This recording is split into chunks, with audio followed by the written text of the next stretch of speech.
Hello dears. കഴിഞ്ഞ ക്ലാസ്സിൽ നമ്മൾ മോറൽ ഡെവലപ്മെൻറ്റിനെ കുറിച്ച് അതിൻ്റെ ഇൻട്രൊഡക്ടറി പാർട്ട് കണ്ടിട്ടുണ്ടായിരുന്നു അല്ലേ? അപ്പം ഞാൻ പറഞ്ഞിരുന്നു അതിൽ നമുക്ക് ഒരു തിയറി പഠിക്കാനുണ്ട്, അതേതാണെന്ന് നെക്സ്റ്റ് ക്ലാസ്സിൽ പറയാമെന്ന് പറഞ്ഞിട്ടുണ്ടായിരുന്നു. അപ്പം ഇന്ന് നമ്മൾ അതാണ് നോക്കാൻ പോകുന്നത്. മോറൽ ഡെവലപ്മെൻറ്റ് തിയറി പിയാഷേയുടെ ഉണ്ട് കേട്ടോ. പക്ഷെ നമ്മുടെ സിലബസിൽ പിയാഷയുടെ തിയറി വരുന്നില്ല. അത് ഞാൻ എന്തെങ്കിലും വേറൊരു ആവശ്യത്തിന് വരുമ്പോൾ ഞാനത് ഇടാം. ഇന്ന് നമ്മൾ നമ്മുടെ സിലബസ് ബേസ് ആയിട്ടാണ് പോകുന്നത്. അപ്പോൾ ഇതിൽ കൊഹൽബർഗിൻ്റെ തിയറി മാത്രമേ നമുക്ക് പഠിക്കാനായിട്ടുള്ളൂ.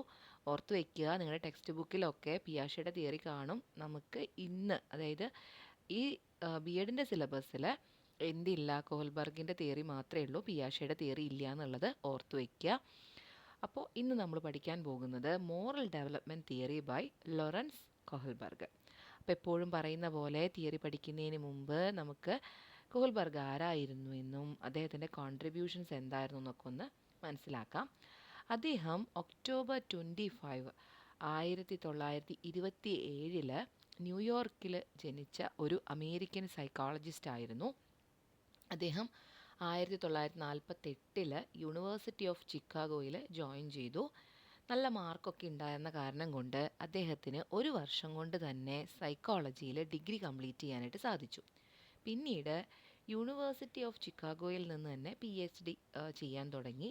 അങ്ങനെ അദ്ദേഹം 1958 PhD കംപ്ലീറ്റ് ചെയ്തു. അങ്ങനെ അദ്ദേഹത്തിൻ്റെ ഗവേഷണത്തിലൂടെയാണ് അദ്ദേഹം ഫേമസ് ആവാനായിട്ട് തുടങ്ങിയത്. അതായത് ഈ ഒരു ഡെസർട്ടേഷൻ്റെ അടിസ്ഥാനത്തിലാണ് അദ്ദേഹം ഫേമസ് ആവാൻ, അതായത് പ്രൊഫഷണൽ ഫേമസ് ആവാൻ തുടങ്ങിയത്. അപ്പോൾ അദ്ദേഹത്തിൻ്റെ ഗവേഷണം എന്ന് പറയുന്നത് കുട്ടികളുടെ മോറൽ ഡെവലപ്മെൻറ്റുമായിട്ട് ബന്ധപ്പെട്ടുള്ളതായിരുന്നു. അങ്ങനെ 1969 അദ്ദേഹം ഇസ്രായേലിലേക്ക് ഒരു യാത്ര പോയി. അതിനിടയിൽ കിബറ്റ്സ് എന്ന ഒരു കമ്മ്യൂണിറ്റിയുമായിട്ട് അടുപ്പം ഉണ്ടാവുകയും അവരുടെ കാര്യങ്ങൾ അദ്ദേഹത്തെ സ്വാധീനിക്കാനായിട്ട് തുടങ്ങുകയും ചെയ്തു. അപ്പോൾ ഈ കിബറ്റ്സ് എന്ന് പറയുന്നത് ഇസ്രായേലിലുള്ള ഒരു കമ്മ്യൂണിറ്റിയാണ്, അതായത് അഗ്രികൾച്ചറൊക്കെ ആയിട്ട് ബന്ധപ്പെട്ടിട്ടുള്ള ഒരു കമ്മ്യൂണിറ്റിയാണ് ഈ കിബറ്റ്സ് എന്ന് പറയുന്നത്. പിന്നീട് അദ്ദേഹം ഇസ്രായേലിൽ നിന്ന് US മടങ്ങിയെത്തിയതിന് ശേഷം മറ്റ് കമ്മ്യൂണിറ്റികളെക്കുറിച്ച് പഠനം നടത്താൻ തുടങ്ങി. കാരണം നമ്മൾ മോറൽ ഡെവലപ്മെൻറ്റ് എന്ന് പറഞ്ഞാൽ പറഞ്ഞു കഴിഞ്ഞു ഫോക്ക് വേസ് അല്ലെങ്കിൽ കസ്റ്റംസ് എന്നാണ് ഇതിൻ്റെ അർത്ഥമായിട്ട് വരുന്നതെന്നുള്ളത്. അപ്പോൾ അദ്ദേഹം ഇതുപോലെ തന്നെ ആ ഒരു കമ്മ്യൂണിറ്റിയെക്കുറിച്ച്, അതുപോലെ വ്യത്യസ്ത കമ്മ്യൂണിറ്റികളെക്കുറിച്ചൊക്കെ പഠിക്കാനും അവരുടെ കൾച്ചറൽ സ്റ്റഡീസ് നടത്താനും തുടങ്ങി. അതായത് ക്രോസ് കൾച്ചറൽ സ്റ്റഡീസ് 1971 നടത്താൻ തുടങ്ങി. അങ്ങനെ നടത്തിക്കൊണ്ടിരിക്കുന്ന സമയത്ത് അദ്ദേഹത്തിന് ഒരു അസുഖം, ഒരു പകർച്ചവ്യാധി പിടിപെടുകയാണ് ഉണ്ടായത്. അങ്ങനെ അദ്ദേഹത്തെ അത് മാനസികമായിട്ടും ശാരീരികമായിട്ടും തളർത്തി. അദ്ദേഹത്തിന് ഡിപ്രഷനൊക്കെ ഉണ്ടാകാൻ ഉള്ള ഒരു ചാൻസ് ഉണ്ടായി. അങ്ങനെ ഡിപ്രഷനിലേക്ക് പോയി. അങ്ങനെ 1987 അദ്ദേഹം സൂയിസൈഡ് ചെയ്യുകയാണ് ചെയ്തത്. ബോസ്റ്റൺ ഹാർബറിൽ മുങ്ങി മരിക്കുകയാണ് ചെയ്തത്. മരിക്കുന്ന സമയത്ത് അദ്ദേഹത്തിന് 59 വയസ്സായിരുന്നു. അപ്പോൾ ഇതാണ് അദ്ദേഹത്തിൻ്റെ ഒരു ബ്രീഫായിട്ടുള്ള ബയോഗ്രഫി എന്ന് പറയുന്നത്. ഇനി അദ്ദേഹത്തിൻ്റെ ഇമ്പോർട്ടൻ്റ് ആയിട്ടുള്ള വർക്കുകൾ ഏതൊക്കെയാണെന്ന് നമുക്ക് നോക്കാം. ഒന്ന്, the meaning and measurement of moral development, The philosophy of moral development, moral stages and the idea of justice, the psychology of moral development, the nature and validity of moral stages, child psychology and childhood education, a cognitive development view. അപ്പോൾ ഇതൊക്കെ അദ്ദേഹത്തിൻ്റെ important ആയിട്ടുള്ള വർക്കുകളാണ്. അപ്പോൾ ഇതൊക്കെ ഒന്ന് ഓർത്ത് വയ്ക്കുക. കേട്ടിട്ടിനൊക്കെ ഇതിൽ ഏതെങ്കിലുമൊക്കെ കണ്ടു കഴിഞ്ഞാൽ ഇത് കൊഹൽബർഗിൻ്റെ ആണെന്നുള്ളത് മനസ്സിലാകാൻ പാകത്തിന് ഓർത്ത് വയ്ക്കുക. ഇനി തിയറിയിലേക്ക് കിടക്കാം. മോറൽ ഡെവലപ്മെൻറ്റ് എന്നത് അദ്ദേഹത്തിൻ്റെ അഭിപ്രായത്തിൽ, അതായത് കൊഹൽബർഗിൻ്റെ അഭിപ്രായത്തിൽ മോറൽ ഡെവലപ്മെൻറ്റ് എന്ന് പറഞ്ഞാൽ ഒരു വ്യക്തിയുടെ നീതിബോധത്തിൻ്റെ വികസനമാണ്. അതായത് ഒരു വ്യക്തിയുടെ സെൻസ് ഓഫ് ജസ്റ്റിസിൻ്റെ വികസനത്തിന്, അതിൻ്റെ ഡെവലപ്മെൻറ്റിനെയാണ് മോറൽ ഡെവലപ്മെൻറ്റ് എന്ന് കൊഹൽബർഗ് പറഞ്ഞത്. ഇനി എന്താണ് ഈ സെൻസ് ഓഫ് ജസ്റ്റിസ് എന്ന് പറയുന്നത്? നമ്മളുടെ ചിന്തകളും നമ്മുടെ ഫീലിങ്സ് എല്ലാം ശരി, അതിൽ ഏതൊക്കെയാണ് തെറ്റ്, ഏതൊക്കെയാണ് ശരി എന്നതിൻ്റെ ആ ഒരു കാര്യത്തെയാണ്, ആ ഒരു തോട്ട്സിനെയും ഫീലിങ്സിനെയാണ് സെൻസ് ഓഫ് ജസ്റ്റിസ് എന്ന് പറയുന്നത്. അപ്പോൾ ഏതാണ് ഫെയർ, ഏതാണ് അൺഫെയർ എന്നതിനെക്കുറിച്ചുള്ള നമ്മളുടെ ചിന്തകളും നമ്മുടെ ഫീലിങ്സിനെയാണ് സെൻസ് ഓഫ് ജസ്റ്റിസ് എന്ന് പറയുന്നത്. അപ്പോൾ മോറൽ ഡെവലപ്മെൻറ്റ് എന്ന് പറഞ്ഞാൽ കൊഹൽബർഗിൻ്റെ അഭിപ്രായത്തിൽ എന്താണ്? ഒരു വ്യക്തിയുടെ സെൻസ് ഓഫ് ജസ്റ്റിസിൻ്റെ ഡെവലപ്മെൻറ്റിനെയാണ് മോറൽ ഡെവലപ്മെൻറ്റ് എന്ന് കൊഹൽബർഗ് വിളിച്ചത്. ഇനി കൊഹൽബർഗ് എന്താണ് നമ്മൾ നേരത്തെ പറഞ്ഞു, പിയാഷയുടെ തിയറി നമ്മൾ ഉണ്ടെന്ന് പറഞ്ഞു. പിയാഷയുടെ തിയറീനെ എക്സ്പാൻഡ് ചെയ്യാണ് കൊഹൽബർഗ് ചെയ്തത്. പിയാഷെ പറഞ്ഞത് മോറൽ ഡെവലപ്മെൻറ്റ് 3 സ്റ്റേജിലൂടെ കടന്നു പോകുന്നു എന്നാണ്. അപ്പോൾ കൊഹൽബർഗ് ഈ 3 സ്റ്റേജിനെ എന്ത് ചെയ്തു? എക്സ്റ്റെൻഡ് ചെയ്തു. എക്സ്റ്റെൻഡ് ചെയ്തിട്ട് മോറൽ ഡെവലപ്മെൻറ്റ് ഒരു കണ്ടിന്യൂസ് പ്രോസസ്സാണെന്നും അത് നമ്മുടെ ലൈഫ് സ്പാൻ ഫുള്ളായിട്ട് വരുന്നതാണെന്നും പറഞ്ഞു. നമ്മൾ പറഞ്ഞിരുന്നു ഡെവലപ്മെൻറ്റ് എന്ന് പറയുന്നത് വോംബ് ടു ടോം പ്രോസസ്സാണെന്ന് പറഞ്ഞിരുന്നു. അപ്പോൾ അദ്ദേഹവും പറയുന്നത് മോറൽ ഡെവലപ്മെൻറ്റ് എന്താണ്? നമ്മുടെ വോംബ് ടു ടോംബ് പ്രോസസ്സാണെന്നാണ് ഇദ്ദേഹം പറയുന്നത്. അപ്പോൾ ഇദ്ദേഹം എന്താണ് ചെയ്തത്? 6 സ്റ്റേജിലൂടെ മോറൽ ഡെവലപ്മെൻറ്റ് നടക്കുന്നതെന്ന് ഇദ്ദേഹം പറഞ്ഞു. ഈ സ്റ്റേജിനെ അദ്ദേഹം എന്ത് ചെയ്തു? 3 ലെവലുകളായിട്ട് ഓർഗനൈസ് ചെയ്യുകയാണ് ചെയ്തത്. അപ്പോൾ 6 സ്റ്റേജുകളുണ്ടെന്നും ആ 6 സ്റ്റേജിനെ 3 ലെവലുകളായിട്ട് ഓർഗനൈസ് ചെയ്തുകൊണ്ടാണ് ഈ തിയറി അദ്ദേഹം ഡെവലപ്പ് ചെയ്ത് കൊണ്ടുപോയത്. അപ്പോൾ ഈ ഒരു തിയറി ഡെവലപ്പ് ചെയ്യുന്നതിന് വേണ്ടിയിട്ട് ഇദ്ദേഹം എന്ത് ചെയ്തു? ഒരു ഡൈലമാസ് ഉണ്ടാക്കാൻ തുടങ്ങി. അതായത് കൊഹൽബർഗ് മോറൽ ഡെവലപ്മെൻറ്റ് തിയറി ഡെവലപ്പ് ചെയ്യുന്നതിന് വേണ്ടിയിട്ട് പിയാഷെ ഉപയോഗിച്ചതുപോലെ തന്നെ സ്റ്റോറി ടെല്ലിംഗ് ടെക്നിക്കാണ് ഉപയോഗിച്ചത്. അപ്പോൾ ഈ സ്റ്റോറി ടെല്ലിംഗ് ടെക്നിക്കിനെ പറയുന്ന പേര് മോറൽ ഡയലമാസ് എന്നാണ്. മോറൽ ഡയലമാസ് എന്ന്. അങ്ങനെ ഒരുപാട് മോറൽ ഡയലമാസ് ഉണ്ട്. അതിൽ ഏറ്റവും പ്രധാനപ്പെട്ട ഒന്നാണ് ഹെയ്ൻസിൻ്റെ മോറൽ ഡയലമ, അതായത് ഹെയ്ൻസ് മോറൽ ഡയലമ. ഓർത്ത് വയ്ക്കുക, ഈ ഹെയ്ൻസ് മോറൽ ഡയലമ അപ്പോൾ കൊഹൽബർഗിൻ്റെ മോറൽ ഡെവലപ്മെൻറ്റ് തിയറിയുമായി ബന്ധപ്പെട്ടതാണെന്ന് ഓർത്ത് വെക്കേണ്ടതാണ്. കേട്ടറ്റിൻ്റെ എക്സാമുകൾക്ക് ചോദിക്കാറുണ്ട്. അപ്പോൾ അത് ഓർത്ത് വയ്ക്കുക. ഇനി എന്താണ് ഈ ഹെയ്ൻസ് മോറൽ ഡയലമ എന്ന് നോക്കാം. ഹെയ്ൻസ് യൂറോപ്പിൽ ജീവിച്ചിരുന്ന ഒരാളായിരുന്നു. അപ്പോൾ അദ്ദേഹത്തിൻ്റെ ഭാര്യ ക്യാൻസർ ബാധിച്ചിട്ട് വളരെ ക്രിട്ടിക്കലായിട്ടുള്ളൊരു സ്റ്റേജ്, അത് മരിച്ചു പോകും എന്നൊരവസ്ഥയിലാണ് പോയിക്കൊണ്ടിരിക്കുന്നത്. അപ്പോൾ ഒരു മെഡിസിൻ ഉണ്ടെങ്കിൽ മാത്രം, അതായത് ഒരു പർട്ടിക്കുലർ ഒരു മെഡിസിൻ ഉണ്ടെങ്കിൽ മാത്രമാണ് ഭാര്യ എന്ത് ചെയ്യാൻ പറ്റുള്ളൂ? ആ മരണത്തിൽ നിന്ന് രക്ഷിക്കാനായിട്ട് സാധിക്കുള്ളൂ. പക്ഷേ ഈ ഡ്രഗ് എന്ന് പറയുന്നത് വളരെ റീസെൻ്റ്ലി ഒരു ഡ്രഗിസ്റ്റ് കണ്ടുപിടിച്ചതാണ്, ഒരു സയൻറ്റിസ്റ്റ് കണ്ടുപിടിച്ചൊരു സംഭവമാണ്. അപ്പോൾ ഈ ഡ്രഗ് അദ്ദേഹം വികസിപ്പിച്ചത് അദ്ദേഹത്തിൻ്റെതായിട്ടുള്ള എഫേർട്ടും കാര്യങ്ങളും എടുത്തിട്ടാണെന്നുള്ള കാര്യം നിങ്ങൾ ഓർത്ത് വയ്ക്കുക. ഈ ഡ്രഗ് അദ്ദേഹം വിൽക്കുന്നത് ഇതുണ്ടാക്കാൻ എത്രത്തോളം അദ്ദേഹത്തിന് ചിലവായോ അതിൻ്റെ 10 ഇരട്ടിയിലാണ് അദ്ദേഹം അത് വിൽക്കുന്നത്. അപ്പോൾ ഹെയ്ൻസിന് ഈ മരുന്ന് മേടിക്കണം എന്നുണ്ടെങ്കിൽ എന്തു വേണം? 10 ഇരട്ടി വില കൊടുത്താലാണ് അത് കിട്ടുള്ളൂ. അപ്പോൾ ഹെയ്ൻസിനെ സംബന്ധിച്ചിടത്തോളം അത് വാങ്ങുക എന്ന് പറയുന്നത് വളരെ ബുദ്ധിമുട്ടുള്ളൊരു വിഷയമാണ്. കാരണം ആ ഒരു വില അദ്ദേഹത്തിന് താങ്ങാൻ പറ്റുന്നതിനേക്കാൾ മുകളിലാണ്. എന്നിട്ട് പോലും അദ്ദേഹം എന്ത് ചെയ്തു? ഇതിന് വേണ്ടിയിട്ടുള്ള പണം സമാഹരിക്കാൻ വേണ്ടിയിട്ട് അദ്ദേഹം പലരുടെ അടുത്തുനിന്നും കടം മേടിക്കാനും അതുപോലെ ചോദിക്കാനും തുടങ്ങിയെങ്കിലും അതായത് കൊടുക്കേണ്ടതിൻ്റെ പകുതി വില മാത്രമേ, അതായത് പകുതി പൈസ മാത്രമേ അദ്ദേഹത്തിന് കിട്ടിയുള്ളൂ. അപ്പോൾ ഹെയ്ൻസ് തൻ്റെ അവസ്ഥ കെമിസ്റ്റിനോട് പറഞ്ഞെങ്കിലും അദ്ദേഹം ആ മരുന്നിൻ്റെ വില കുറയ്ക്കാനോ അല്ലെങ്കിൽ ബാക്കിയുള്ള പണം പിന്നീട് മതിയെന്ന് പറയാനോ അദ്ദേഹം തയ്യാറായില്ല. കാരണം അദ്ദേഹം പറയണത് എന്താ വെച്ച് കഴിഞ്ഞാൽ ഈ മരുന്ന് കണ്ടുപിടിച്ച താനാണ്, തനിക്കിപ്പോഴേ കാശുണ്ടാക്കാൻ പറ്റുള്ളൂ. അപ്പോൾ ആ കാശുണ്ടാക്കാൻ പറ്റിയ അവസരം ഞാൻ നല്ല രീതിയിൽ മുതലെടുക്കുന്നതാണ് ഇദ്ദേഹം ഹെയ്ൻസിനോട് പറയുന്നത്.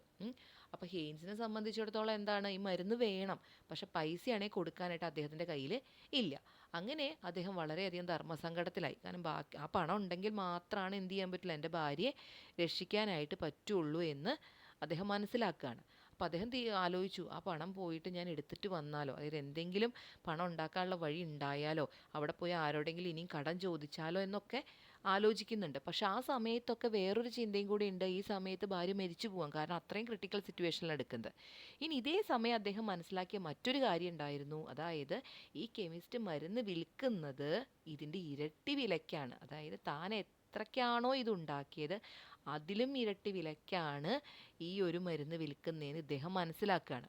അപ്പോൾ ഇതും കൂടെ അറിഞ്ഞപ്പോൾ അദ്ദേഹം തീരുമാനിക്കുകയാണ്, ഈ മരുന്ന് മോഷ്ടിക്കാം, ഈ മരുന്ന് മോഷ്ടിച്ചുകൊണ്ട് എൻ്റെ ഭാര്യയ്ക്ക് കൊണ്ടു കൊടുക്കാമെന്ന് അദ്ദേഹം തീരുമാനിക്കുകയാണ്. അങ്ങനെ രാത്രി കെമിസ്റ്റ് കടപൂട്ടി പോയപ്പോൾ അദ്ദേഹം എന്ത് ചെയ്തു? അവിടെ നിന്ന് ഈ മരുന്ന് മോഷ്ടിക്കുകയാണ് ചെയ്തത്.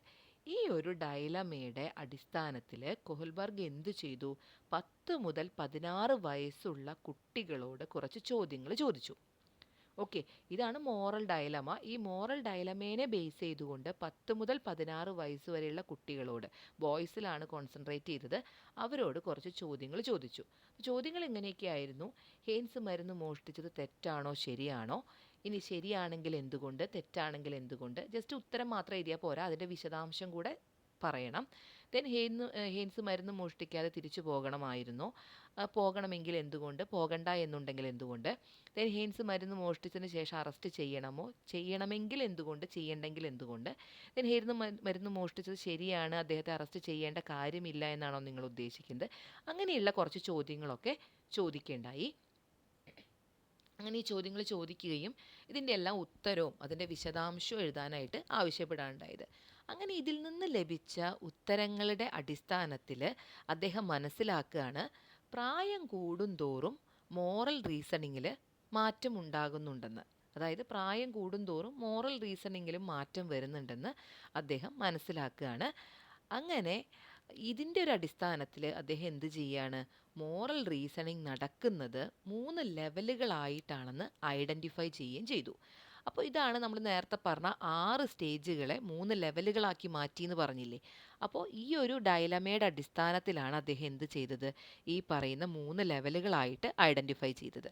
ഇനി നമുക്ക് ആ തിയറിയിലോട്ട് കടക്കാം. അപ്പോൾ ഏതൊക്കെയാണ് ആ ലെവൽസ് എന്ന് നോക്കാം, അതുപോലെ സ്റ്റേജുകൾ എന്ന് നോക്കിയിട്ട് ഈ തിയറി കൃത്യമായിട്ട് മനസ്സിലാക്കാം. അപ്പോൾ 3 ലെവലുകളാണ്. 1 pre conventional level, 2 conventional level, 3 post conventional level. അങ്ങനെ 3 ലെവലുകൾ. ഇനി ഈ 3 ലെവലുകളും ഡീറ്റെയിൽ ആയിട്ട് നമുക്ക് നോക്കാം. അതിൽ ആദ്യത്തേതാണ് പ്രീ കൺവെൻഷണൽ ലെവൽ. നോക്കുക, 4 മുതൽ 10 വയസ്സ് വരെയുള്ള കാലഘട്ടമാണ് പ്രീ കൺവെൻഷണൽ ലെവൽ എന്ന് പറയുന്നത്. ഈ ഏജ് ഒരു ഇമ്പോർട്ടൻറ്റ് കാര്യമാണ് കേട്ടോ. കാരണം കേട്ടറ്റിനൊക്കെ സീടെറ്റിനൊക്കെ ചോദിക്കുന്ന ആ ഏജ് സ്പെസിഫൈ ചെയ്തിട്ടാണ് ചോദിക്കുക. 4 മുതൽ 10 വയസ്സ് വരെയുള്ള മോറൽ ഡെവലപ്മെൻറ്റ് കാലഘട്ടം ഏത് ലെവലിലാണ് വരുന്നത്, അല്ലെങ്കിൽ ആ ഏജ് തന്നിട്ട് അല്ലെങ്കിൽ പ്രീ കൺവെൻഷൻ ലെവൽ തന്നിട്ട് ആ ഒരു ഏജ് ബാർ ഏതാന്ന് ചോദിക്കാറുണ്ട്. അപ്പോൾ അതുകൊണ്ട് ഏജ് എപ്പോഴും നമ്മൾ സ്പെസിഫൈ ചെയ്ത് ഏതൊരു തിയറിയിലും പഠിക്കേണ്ടത് തന്നെയാണ്. അപ്പോൾ പ്രീ കൺവെൻഷൻ ലെവൽ എന്ന് പറയുന്നത് 4 മുതൽ 10 വയസ്സ് വരെയുള്ള കാലഘട്ടമാണ്. ഇതിനെ പറയുന്നത് പ്രീ അഡോൾസൻസ് ലെവൽ എന്നാണ്. പ്രീ അഡോൾസൻസ് ലെവൽ എന്നാണ് പറയുന്നത്. അപ്പോൾ ഇവിടെ പ്രീ കൺവെൻഷൻ ലെവലിൽ കുട്ടികൾക്ക് വ്യക്തിപരമായിട്ടൊരു മൊറാലിറ്റി ഇല്ല. കാരണം 4 മുതൽ 10 വയസ്സുള്ള കുട്ടിയെ സംബന്ധിച്ചിടത്തോളം മൊറാലിറ്റി എന്താണ് എന്നുള്ളത് കുട്ടി അറിഞ്ഞു വരുന്നേ ഉള്ളൂ. കുട്ടിയെ സംബന്ധിച്ചിടത്തോളം സ്വന്തമായിട്ടൊരു അഭിപ്രായം ഇല്ല അവിടെ, അല്ലേ? ഈ ലെവലിൽ കുട്ടികൾക്ക് അറിയില്ല എന്താണ് തെറ്റ് എന്താണ് ശരിയെന്ന് അറിയില്ല. അപ്പോൾ ഇവരുടെ മോറൽ ബിഹേവിയർ അല്ലെങ്കിൽ മോറൽ ഡിസിഷൻ എന്തിനെ ബേസ് ചെയ്തിട്ടായിരിക്കും? മുതിർന്നവരുടെ മോറൽ ഡിസിഷൻ എന്താണോ അതിനെ ബേസ് ചെയ്തുകൊണ്ടായിരിക്കും ഇവരുടെ മൊറാലിറ്റി ഇരിക്കുന്നത്. അപ്പോൾ ഈ ലെവലിനെ സീറോ മൊറാലിറ്റി ലെവൽ എന്നാണ് അറിയപ്പെടുന്നത്. അപ്പോൾ സീറോ മൊറാലിറ്റി ലെവൽ എന്നറിയപ്പെടുന്ന ലെവൽ ഏതാണ്? പ്രീ കൺവെൻഷണൽ ലെവലാണ്. ഓക്കെ, അപ്പോൾ ഈ സ്റ്റേജിൽ എങ്ങനെയാണ്? വ്യക്തിപരമായ ഒരു മൊറാലിറ്റി ഇല്ല, സീറോ മൊറാലിറ്റി ലെവലാണ്. ഇനി ഈ ലെവലിൽ 2 സ്റ്റേജാണുള്ളത്. ഒന്ന് punishment and obedience orientation, then stage 2 instrumental purpose orientation. എന്താണ് ഓരോന്നെന്നും നോക്കാം. ഒന്ന് ദ പണിഷ്മെൻറ്റ് ഒബീഡിയൻസ് ഓറിയൻറ്റേഷൻ. ആ പേരിൽ തന്നെയുണ്ട് പണിഷ്മെൻറ്റ്. ഒരു കാര്യം ചെയ്താൽ പണിഷ്മെൻറ്റ് കിട്ടുമോ എന്നതിൻ്റെ അടിസ്ഥാനത്തിൽ മോറൽ റീസണിങ് നടക്കുന്നു. ഞാൻ എന്തെങ്കിലും കാര്യം ചെയ്താൽ അമ്മ എന്നെ തല്ലുമോ വഴക്ക് പറയുമോ അല്ലെങ്കിൽ എനിക്ക് അപ്രീസിയേഷൻ ആണോ കിട്ടുക, എന്താണ് എനിക്ക് പണിഷ്മെൻറ്റ് കിട്ടുമോ എന്നതിൻ്റെ അടിസ്ഥാനത്തിൽ, എന്നതിൻ്റെ പേടി കൊണ്ട് ഒരു തെറ്റ് ചെയ്യാതിരിക്കുക, അല്ലെങ്കിൽ ഒരു മൊറാലിറ്റി കീപ്പ് ചെയ്തുകൊണ്ട് പോവുക. ആ രീതിയിലുള്ള ഒരു ലെവലാണ് ഈ പണിഷ്മെൻറ്റ് ആൻഡ് ഒബീഡിയൻസ് ഓറിയൻറ്റേഷൻ. അപ്പോൾ പണിഷ്മെൻറ്റ് കിട്ടുമോ എന്നതിൻ്റെ അടിസ്ഥാനത്തിൽ. ഇനി രണ്ടാമത്തത് എന്താണ്? ഒബീഡിയൻസ് ആണ്. ഒബീഡിയൻസ് എന്താ ഉദ്ദേശിക്കുന്നത്? മുതിർന്നവർ ഒരു കാര്യം ചെയ്യാൻ പറഞ്ഞാൽ ചെയ്യുന്നു, ചെയ്യരുതെന്ന് പറഞ്ഞാൽ ചെയ്യാതിരിക്കുന്നു, അനുസരിക്കുകയാണ്, ഒബീഡിയൻസ് ആണ്. കാരണം അവർ മുതിർന്നവരാണല്ലോ, അപ്പോൾ അവർ പറയുന്നത് ശരിയായിരിക്കും എന്ന ധാരണയിലാണ് അത് ചെയ്തുകൊണ്ടിരിക്കുന്നത്. അപ്പോൾ ഇവിടെ വരുന്നത് എന്താണ്? ഒരു കാര്യം ചെയ്താൽ പണിഷ്മെൻറ്റ് കിട്ടുമോ എന്നതിൻ്റെ അടിസ്ഥാനത്തിൽ മോറൽ റീസണിങ് ഉണ്ടാകുന്നു. അതോടൊപ്പം തന്നെ മുതിർന്നവർ ഒരു കാര്യം ചെയ്യാൻ പറഞ്ഞാൽ ചെയ്യുന്നു, ചെയ്യാൻ പറഞ്ഞില്ലെങ്കിൽ ചെയ്യാതിരിക്കുന്നു എന്നതിൻ്റെ അടിസ്ഥാനം, അതായത് ഒബീഡിയൻസിൻ്റെ അടിസ്ഥാനത്തിൽ മോറൽ റീസണിങ് ഉണ്ടാകുന്നു. അപ്പോൾ ഇതാണ് പണിഷ്മെൻറ്റ് ആൻഡ് ഒബീഡിയൻസ് ഓറിയൻറ്റേഷൻ എന്ന് പറയുന്നത്. ഇപ്പോൾ ഇവിടെ ഹെയ്ൻസിൻ്റെ ഡയലാമ എടുക്കുകയാണെന്നുണ്ടെങ്കിൽ ഈ സ്റ്റേജിലുള്ള കുട്ടികൾ പറഞ്ഞ മറുപടി ഇങ്ങനെയായിരിക്കും. അതായത് ഹെയ്ൻസ് മോഷ്ടിക്കാൻ പാടില്ല, കാരണം ജയിലിൽ പോകേണ്ടി വരും. കാരണം ചെറുപ്പം മുതലേ കുട്ടികൾ കേട്ട് വളരുന്നത് അങ്ങനെയാണ്. ഈ പ്രായത്തിൽ എന്താണ്? തെറ്റ് ചെയ്ത് കഴിഞ്ഞാൽ ശിക്ഷിക്കപ്പെടും, അല്ലെങ്കിൽ തെറ്റ് ചെയ്യാൻ പാടില്ല, മുതിർന്നവർ ഇങ്ങനെയാണ് പറഞ്ഞ് പഠിപ്പിച്ചിട്ടുള്ളത്. കാരണം മുതിർന്നവരുടെ ഒരു വ്യൂ പോയിന്റിൽ മാത്രമേ കുട്ടിക്ക് നോക്കി കാണുന്നുള്ളൂ. കുട്ടിയുടേതായിട്ടുള്ള മോറൽ റീസണിങ് അവിടെ ഡെവലപ്പ് ചെയ്തിട്ടില്ല. അപ്പോൾ പണിഷ്മെൻറ്റ് ആൻഡ് ഒബീഡിയൻസ് ഓറിയൻറ്റേഷൻ എന്ന് പറയുന്നത് മുതിർന്നവരുടെ കാഴ്ചപ്പാടിലൂടെയാണ് കുട്ടി നോക്കിക്കാണുന്നത്.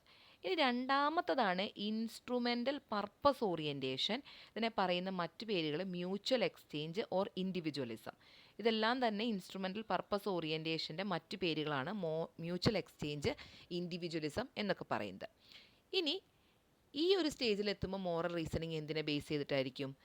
ഇവിടെ വരുന്നത് എൻ്റെ കൂടെയുള്ളവർ എന്നോട് എന്താണോ ചെയ്തത് ഞാൻ അതിനനുസരിച്ച് അവരോട് തിരിച്ചും ചെയ്യും.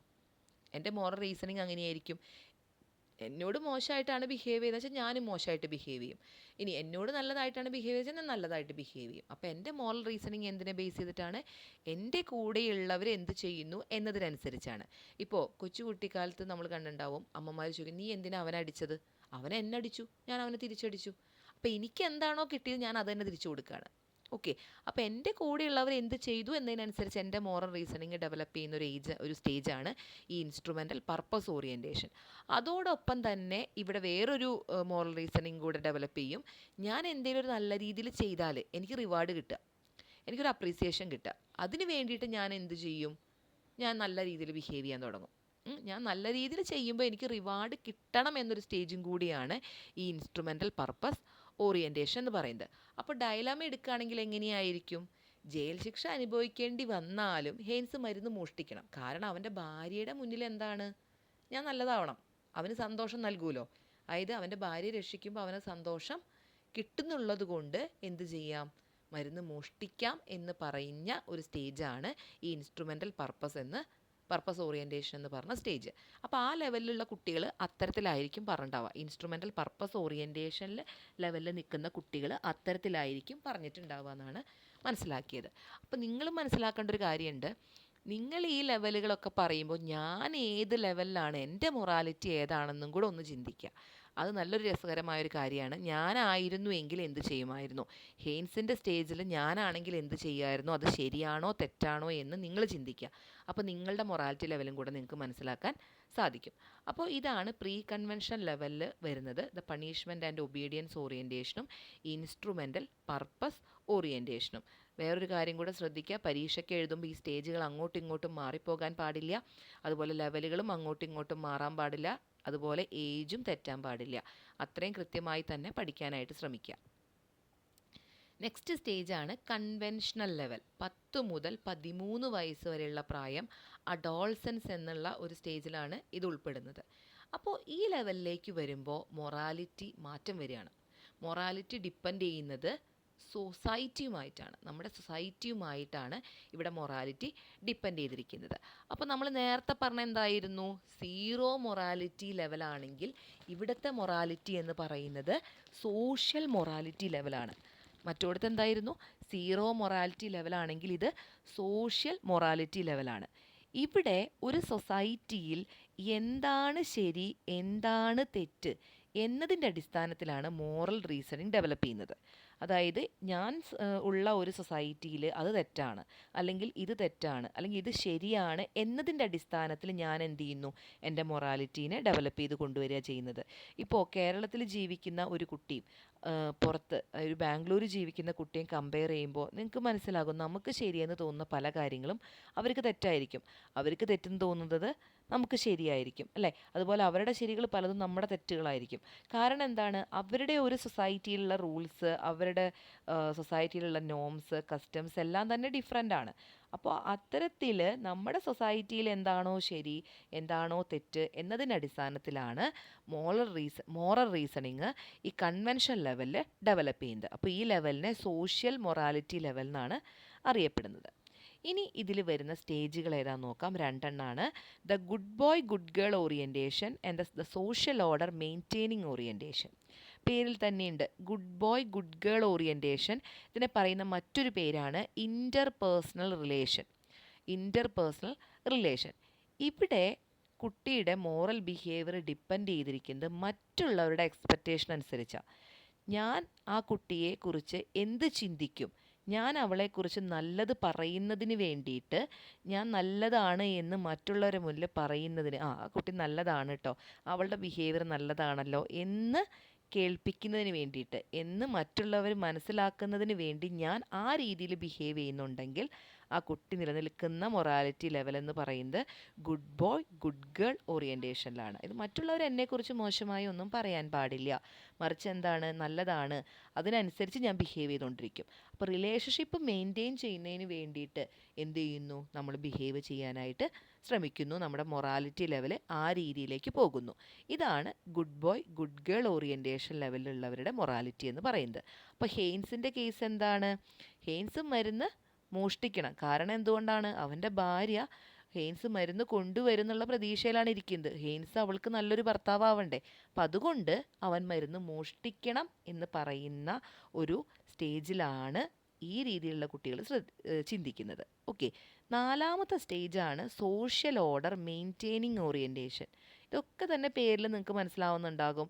ഒരു സൊസൈറ്റിയിൽ എന്താണ് ശരി എന്താണ് തെറ്റ് എന്നതിനനുസരിച്ച് മാത്രമേ മൊറാലിറ്റി ഡെവലപ്പ് ചെയ്യുള്ളൂ. ഇപ്പോൾ ഒരു സൊസൈറ്റി പറയുന്നത് ഇത് തെറ്റാണെന്ന് പറഞ്ഞാൽ അവൻ്റെ മൊറാലിറ്റി അതിനനുസരിച്ച് ഡെവലപ്പ് ചെയ്യുള്ളൂ.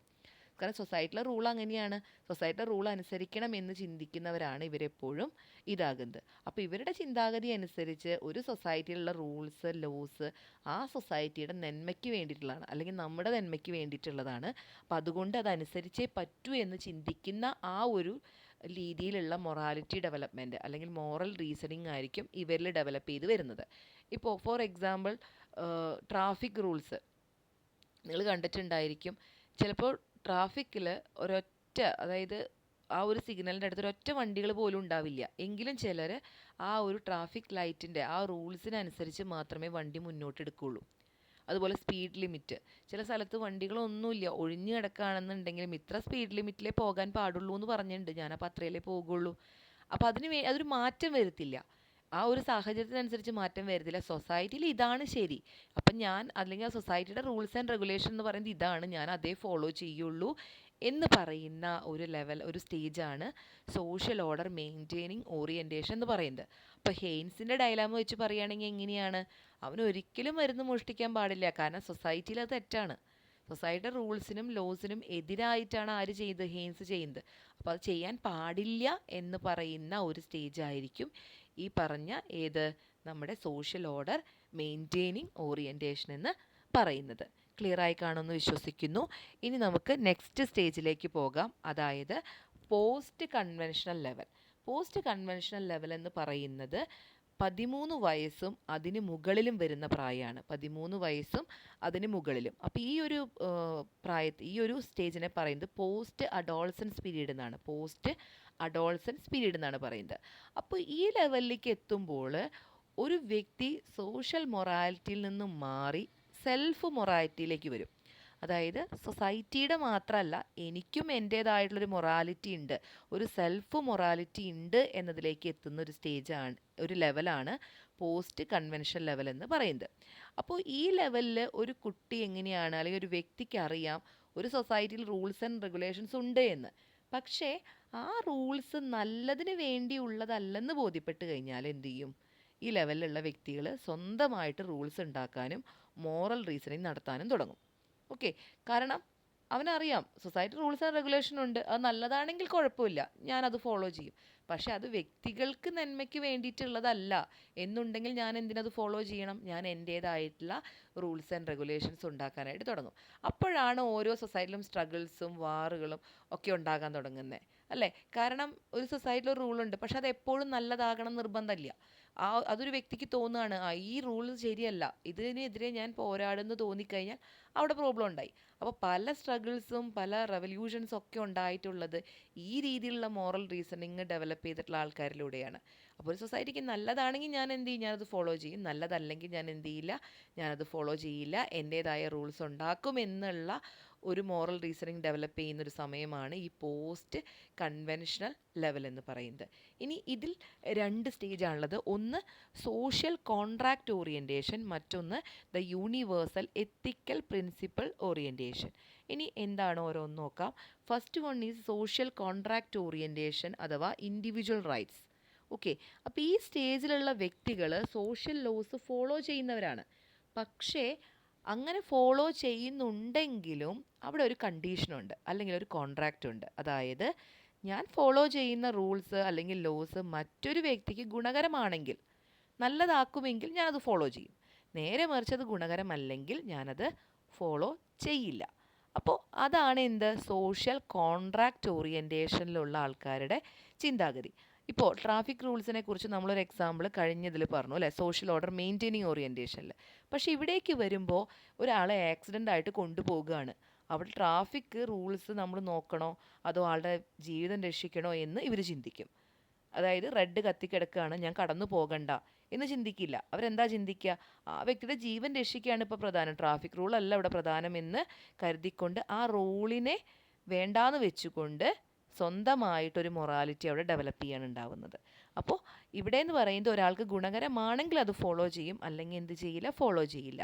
അപ്പോൾ ഹെയ്ൻസിൻ്റെ ഡയലാമ അനുസരിച്ച് എന്താ വരിക, ഹെയ്ൻസ് മരുന്ന് മോഷ്ടിക്കണം, കാരണം ഏതൊരു വ്യക്തിക്കും സ്വന്തം ജീവിതം തിരഞ്ഞെടുക്കാനുള്ള സ്വാതന്ത്ര്യമുണ്ട് എന്ന് ചിന്തിക്കുന്ന ഒരാൾക്കാരായിരിക്കും. പക്ഷേ ഇവിടെ അതുപോലെ തന്നെ വേറൊരു രീതിയിലും ചിന്തിക്കുന്ന കൂട്ടരും ഉണ്ടാകാം. അതായത് ഹെയ്ൻസ് മരുന്ന് മോഷ്ടിക്കാൻ പാടില്ല, കാരണം സയൻറ്റിസ്റ്റിന് കോമ്പൻസേഷൻ കിട്ടാനുള്ള അർഹതയുണ്ട്, കാരണം ആൾ അത്രയും കഷ്ടപ്പെട്ടുണ്ടാക്കിയ മരുന്നാണ്. അപ്പോൾ രണ്ട് രീതിയിലും ഈ ഒരു ലെവലിലുള്ളവർ, ഈ ഒരു സ്റ്റേജിലുള്ളവർ ചിന്തിക്കും. അതായത് മരുന്ന് മോഷ്ടിക്കാൻ കാരണം ഏതൊരു വ്യക്തിക്കും സ്വന്തം ജീവിതം തിരഞ്ഞെടുക്കാനുള്ള സ്വാതന്ത്ര്യമുണ്ട്.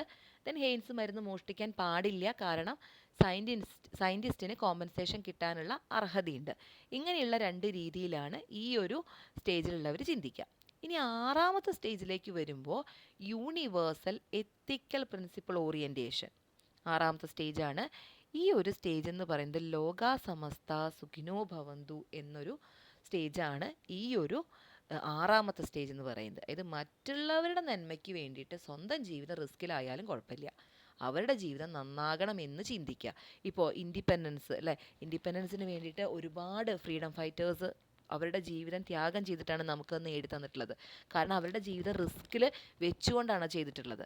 അപ്പോൾ അതെന്നൊക്കെ പറയുന്നത് എന്താണ്, ഈ ഒരു യൂണിവേഴ്സൽ എത്തിക്കൽ പ്രിൻസിപ്പിൾ ഓറിയൻറ്റേഷനിലേക്ക് എത്തുന്ന ഒരു സ്റ്റേജിലാണ് അവർ ഉള്ളത്. അപ്പോൾ ആ ഒരു സ്റ്റേജാണ് യൂണിവേഴ്സൽ എത്തിക്കൽ പ്രിൻസിപ്പിൾ ഓറിയൻറ്റേഷൻ എന്ന് പറയുന്നത്. ഇപ്പോൾ വേറൊരാളുടെ ജീവൻ രക്ഷിക്കാൻ തൻ്റെ ജീവിതം റിസ്കിലാക്കണോ അവർ തയ്യാറായിരിക്കും. ഇപ്പോൾ കുറച്ച് നാളുകൾ മുൻപ് നിങ്ങൾ പേപ്പറിൽ വായിച്ചിട്ടുണ്ടായിരിക്കും, മധ്യപ്രദേശിലെ ഒരു സ്കൂളിൽ ബോംബ് വെച്ചിട്ടുള്ളൊരു കഥയല്ല, ഉണ്ടായൊരു ഇൻസിഡൻറ്റ്. അപ്പോൾ അവിടെ പോലീസ് ഓഫീസർക്ക് അറിയാം അവിടെ ബോംബ് വെച്ചിട്ടുണ്ട്, ആ ബോംബ് പൊട്ടിക്കഴിഞ്ഞാൽ സ്കൂളിലെ കുട്ടികളൊക്കെ മരിക്കും, അല്ലെങ്കിൽ അവിടെ ഒരു വലിയൊരു ട്രാജഡി ഉണ്ടാവുമെന്ന് അറിയാം. അപ്പോൾ ആ വ്യക്തി എന്ത് ചെയ്തു, ആ ബോംബ് എടുത്തുകൊണ്ട് അത് ആരും ഇല്ലാത്തൊരു സ്ഥലത്ത് കൊണ്ടുപോയി ഡിസ്പോസ് ചെയ്യുകയാണ് ചെയ്തത്, ബ്ലാസ്റ്റ് ചെയ്തു അവിടെ അല്ലേ. അപ്പോൾ ആ ഒരു സമയത്ത് ആ വ്യക്തി അത് കൊണ്ടുപോകുമ്പോൾ ആ വ്യക്തിയുടെ ജീവിതം റിസ്കിലാണ്. വ്യക്തിക്ക് അറിയാം ഇത് പൊട്ടിയാൽ ഞാൻ മരിക്കുമെന്ന്, പക്ഷേ എങ്കിൽ പോലും ആൾ എന്ത് ചെയ്തു, ആൾ സ്വന്തം ജീവിതം റിസ്കിലാക്കിക്കൊണ്ടാണ് ആ ഒരു കാര്യം ചെയ്തത്. അപ്പോൾ ആ വ്യക്തിയുടെ മൊറാലിറ്റി എന്ന് പറഞ്ഞാൽ നിങ്ങളൊന്ന് ആലോചിച്ച് നോക്കൂ, മോറൽ ഡെവലപ്മെൻറ്റ് എത്രത്തോളം ഹൈ ആണെന്ന് ആലോചിച്ച് നോക്കൂ. അപ്പോൾ അത്തരത്തിലുള്ള ഒരു മൊറാലിറ്റി കീപ്പ് ചെയ്യുന്ന ഒരു സമയമാണ് ഈ യൂണിവേഴ്സൽ എത്തിക്കൽ പ്രിൻസിപ്പിൾ ഓറിയൻറ്റേഷൻ എന്ന് പറയുന്നത്. അപ്പോൾ ഡൈലമയിലേക്ക് വരുമ്പോൾ, അതായത് ഹെയ്ൻസിൻ്റെ ഡൈലമയിലേക്ക് വരുമ്പോൾ എങ്ങനെയാണ് വരിക, ഹെയ്ൻസ് മരുന്ന് മോഷ്ടിക്കണം, കാരണം ഒരാളുടെ ജീവൻ രക്ഷിക്കാൻ അത് വേണമെങ്കിൽ അത് ചെയ്യണമെന്ന് പറയും ഒരു കൂട്ടർ. മറ്റൊരു കൂട്ടർ എങ്ങനെ പറയും, ഹെയ്ൻസ് മരുന്ന് മോഷ്ടിക്കാൻ പാടില്ല, കാരണം ഒരാളുടെ ജീവൻ രക്ഷിക്കാനുള്ള മരുന്നല്ല അത്, മറിച്ച് എങ്ങനെയാണ് ഒരുപാട് പേരുടെ ജീവിതം രക്ഷിക്കാനായിട്ട് ഈ മരുന്നുകൊണ്ട് സാധിക്കും. അപ്പോൾ ഒരാൾക്ക് വേണ്ടി അത് മോഷ്ടിച്ച് കഴിഞ്ഞാൽ മറ്റുള്ളവർക്ക് വേണ്ടേ എന്ന് ചിന്തിക്കാനും ആൾക്കാർ തയ്യാറാകും. അപ്പോൾ രണ്ട് ലെവലിലും ഇവിടെ ചിന്തിക്കുന്നുണ്ടായിരിക്കും. അപ്പോൾ യൂണിവേഴ്സൽ എത്തിക്കൽ പ്രിൻസിപ്പിൾ ഓറിയൻറ്റേഷൻ എന്ന് പറയുന്നത് ഒരാളുടെ ജീവൻ രക്ഷിക്കാൻ, അല്ലെങ്കിൽ ഒരാൾക്ക് മറ്റൊരാൾക്ക് എന്ത് സഹായം, എനിക്ക് എന്തെങ്കിലും നഷ്ടപ്പെട്ടാലും അല്ലെങ്കിൽ എൻ്റെ ജീവിതത്തിൽ എന്ത് പ്രശ്നം ഉണ്ടായാലും മറ്റൊരാൾക്ക് വേണ്ടി ഞാനത് നേടിയെടുക്കുമെന്ന് ചിന്തിക്കുന്ന ആ ഒരു ലെവലിൽ മോറൽ റീസണിങ് ഡെവലപ്പ് ചെയ്യുന്നുണ്ടെങ്കിൽ ആ ഒരു സ്റ്റേജിനെയാണ് യൂണിവേഴ്സൽ എത്തിക്കൽ പ്രിൻസിപ്പിൾ ഓറിയൻറ്റേഷൻ എന്ന് പറയുന്നത്. അപ്പോൾ ഇത്രയുമാണ് നമ്മുടെ മോറൽ ഡെവലപ്മെൻറ്റ് തിയറിയിലുള്ള സ്റ്റേജുകളും ലെവലുകളും പറയുന്നത്. അതായത് പ്രീ കൺവെൻഷൻ ലെവൽ, അതിൽ രണ്ട് സ്റ്റേജുകൾ, obedience and punishment orientation and instrumental purpose orientation. Then രണ്ടാമത്തെ ലെവൽ കൺവെൻഷൻ ലെവലാണ് good boy good girl orientation and the social order maintaining orientation. The last one post convention level, അതിൽ രണ്ട് സ്റ്റേജുകൾ, social contract orientation and the universal ethical principle orientation. അപ്പോൾ ഇതാണ് തിയറിയിൽ പറയുന്നത്. എല്ലാവർക്കും മനസ്സിലായി കാണുമെന്ന് വിശ്വസിക്കുന്നു. ഇനി ഇതിൻ്റെ എഡ്യൂക്കേഷൻ ഇംപ്ലിക്കേഷൻസും റോൾ ഓഫ് ദ ടീച്ചറും പറയാം. അതിൽ ആദ്യത്തേത് understanding students at different stages of moral understanding. നമുക്ക് ഈ ഒരു തിയറി പഠിക്കുകയാണെന്നുണ്ടെങ്കിൽ ഓരോ കുട്ടികളുടെയും മോറൽ ഡെവലപ്മെൻറ്റ് എത്രത്തോളമായി എന്ന് മനസ്സിലാക്കാനായിട്ട് സാധിക്കും. അതായത് ഓരോ സ്റ്റേജിലുള്ള കുട്ടിയുടെയും മോറൽ അണ്ടർസ്റ്റാൻഡിങ് എങ്ങനെയാണ് എന്ന് മനസ്സിലാക്കാൻ ഒരു അധ്യാപികയ്ക്ക് സാധിക്കുന്നുണ്ട്. Then help the children to develop moral characters develop ചെയ്യാനായിട്ട് നമുക്ക് സഹായിക്കാനായിട്ട് സാധിക്കും. Then helps to provide a code of conduct in the ക്ലാസ് റൂമിൽ ഒരു കോഡ് ഓഫ് കണ്ടക്ട് നമുക്ക് ഉണ്ടാക്കിയെടുക്കാനായിട്ട് പറ്റും. Then it helps the organise group games projects and festivals for character formation വരുത്താൻ വേണ്ടിയിട്ട് നമുക്ക് ഗ്രൂപ്പ് ഗെയിമുകളും അതുപോലെ പ്രൊജക്റ്റുകളും ഫെസ്റ്റിവൽസൊക്കെ കൊടുക്കാം. Then it helps to inculcate different types of values according to there age. അവരുടെ ഏജിനനുസരിച്ചുള്ള വാല്യൂ ഡെവലപ്മെൻറ്റ് എങ്ങനെയാണെന്ന് മനസ്സിലാക്കിയാൽ നമുക്ക് അതിനനുസരിച്ചുള്ള ടൈപ്സ് ഓഫ് വാല്യൂസ് കൊടുക്കാനും സാധിക്കും. അപ്പോൾ ഈ ഒരു തിയറി പഠിക്കുകയാണെന്നുണ്ടെങ്കിൽ ഇത്രയും കാര്യങ്ങൾ അതിൻ്റെ ഇംപ്ലിക്കേഷനായിട്ട് വരുന്നുണ്ട്. അതുപോലെ ടീച്ചർ ഇതിൻ്റെ റോള് എങ്ങനെയാണ് വഹിക്കേണ്ടതെന്നും പറയുന്നുണ്ട്. അപ്പോൾ അതിനനുസരിച്ച് നിങ്ങൾ ഈ എഡ്യൂക്കേഷൻ ഇംപ്ലിക്കേഷൻസും റോൾ ഓഫ് ദ ടീച്ചറും പഠിക്കുക. അപ്പോൾ ഇത്രയും കാര്യങ്ങളൊക്കെയാണ് ഈ മോറൽ ഡെവലപ്മെൻറ്റ് തിയറിയിൽ വരുന്നത്. എല്ലാവർക്കും മനസ്സിലാവാനായിട്ട് അത്ര ബുദ്ധിമുട്ടുള്ള തിയറി ഒന്നും അല്ല. പിന്നെ എന്താ വെച്ചാൽ ഓർക്കേണ്ടത് ആ സ്റ്റേജുകളും കാര്യങ്ങളൊക്കെ കൃത്യമായിരിക്കണം. അത് ഒന്ന് കഴിഞ്ഞ് ഒന്ന് തന്നെ എഴുതാനായിട്ട് ശ്രമിക്കുക. അതിൽ മാറ്റമൊന്നും വരുത്തരുത്, തെറ്റിക്കാൻ പാടില്ല എന്നുള്ളത് ഓർത്ത് വയ്ക്കുക. ഇത്രയും കാര്യങ്ങളാണ് നമ്മുടെ മോറൽ ഡെവലപ്മെൻറ്റ് തിയറിയിൽ പറയാനുള്ളത്. ഇനി കൊഹിൽബർഗിൻ്റെ ഒരു കോട്ടിങ്ങോട് കൂടിയിട്ട് നമുക്ക് ഈ ക്ലാസ് അവസാനിപ്പിക്കാം. Right action tends to be defined in terms of general individual rights and standards that have been critically examined agreed upon by the whole society. Okay guys, thank you. എല്ലാവർക്കും മനസ്സിലാക്കുകയാണെന്ന് വിശ്വസിക്കുന്നു. കമൻസ് ഒക്കെ ഇടാനായിട്ട് മറക്കരുത്. നിങ്ങൾക്ക് എന്തെങ്കിലും ഡൗട്ടുകൾ ഉണ്ടെങ്കിലും കമൻറ്റ് ബോക്സിൽ ഇട്ടാൽ മതി, ഞാനത് ക്ലിയർ ചെയ്തോളാം. ഓക്കെ, അപ്പോൾ okay, thank you very much.